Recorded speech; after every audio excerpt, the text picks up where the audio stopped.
አባዬ አቤት። እንዴት አደሩ? እግዚአብሔር ይመስገን። ሰላም ነዎት? እግዚአብሔር ይመስገን። እንዴት አሉ? እግዚአብሔር ይመስገን። እስኪ አረፍ ይበሉ አባ።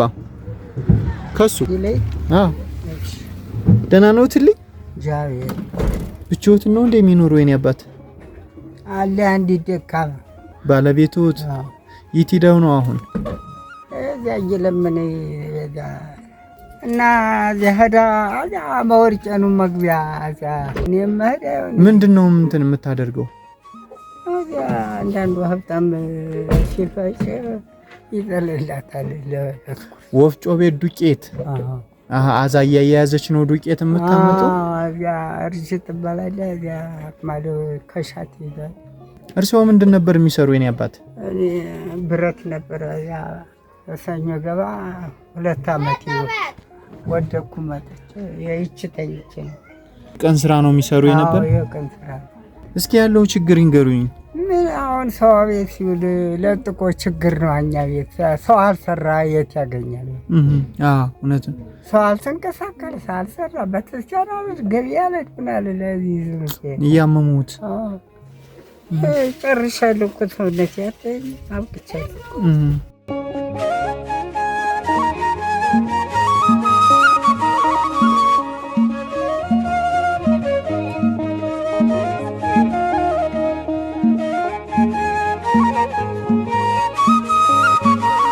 የመጣልዎትን አዩት? አዎ እግዚአብሔር ታባ ሽሮ በርበሬ መጥቶልዎታል። 100 ኪሎ ጤፍ መጥቶልዎታል። 50 ኪሎ በቆሎ መጥቶልዎታል። ብርድ ልብስ መጥቶልዎታል። እንደገና ደግሞ ለማስፈጫ ለአንዳንድ ነገር የምትሆነው እቺ 3 ሺህ ብር ናት። እሺ ቆይ ቁም የለመረቀ ችግር የለውም አባ። እግዚአብሔር ይስጥልኝ። እግዚአብሔር ይስጥልኝ አባ። አቤት። ይሄንን እኛ አይደለም ያደረግንልዎት። እሺ እኛ እንዲሁ እንደርሱ ያሉትን አባት አግዙ እየተባልን እንላካለን። ገነት ትባላለች አንዲት እህቴና እሷ ልጆችን ቤተሰቦችን ሁሉ ይመርቁልኝ፣ ጸሎት ያደርጉልኝ፣ ይመርቁልኝ ብላ ነው።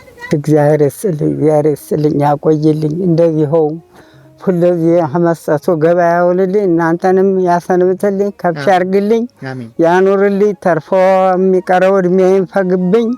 ለኛ አሁን ዛሬ ተጨንቀን ተጠበን ነበረ። እግዚአብሔር እኛንም እንደጠበቃችሁን ለእናንተ የሚረስላችሁ። እኛ ጭንቁን ቀን ነው አሁን እዛችሁልን የደረሳችሁ።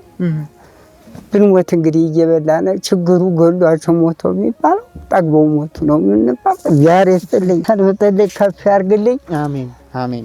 ሀለኛው ደጃፍ ያርስልኝ፣ አኖርልኝ። አሜን።